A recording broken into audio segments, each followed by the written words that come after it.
मनसे नेता अविनाश जाधव आपल्या सोबत आहे। सर, अनेक पुरावे दिलेत तुम्ही, अनेक पुरावे जे आहेत शोधून काढलेले आहेत आणि निवडणूक आयोगाला दिलेले आहेत पुरावे। आजही व्यासपीठावरनं अनेक पुरावे मी ठाण्यातनं घेऊन आलोय आणि सन्माननीय राजसाहेब ते दाखवतीलच तुम्हाला। पण मी पुन्हा सांगतो, ही निवडणूक फेअर निवडणूक नाही। जर याद्यांमध्ये लोकांची नावं डुप्लिकेट असतील, एक एक घरावर जर 500 नावं म्हणजे 800च्या यादीमध्ये 500 लोक जर बोगस असतील, तर ती निवडणूक खरी कशी होऊ शकते? सो याद्या शुद्ध करा, बॅलेट पेपरवर मतदान करा आणि त्यानंतर निवडणूक करा, ही आमची मागणी आहे।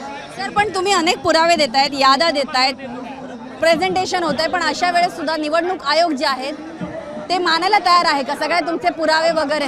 म्हणूनच आता अख्ख्या संपूर्ण देशाला कळायला लागलं की निवडणूक आयोग घोळ करते।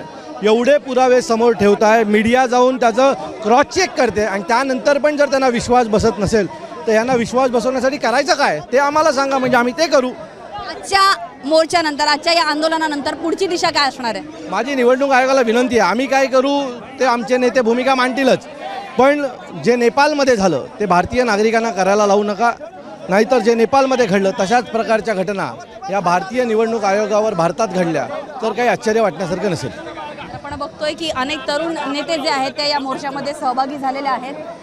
काँग्रेसचे नेते सुद्धा आता जे आहेत ते स्टेजवरती आलेले आहेत। आणखीन काही नेत्यांसोबत आपण बोलण्याचा प्रयत्न करणार आहोत।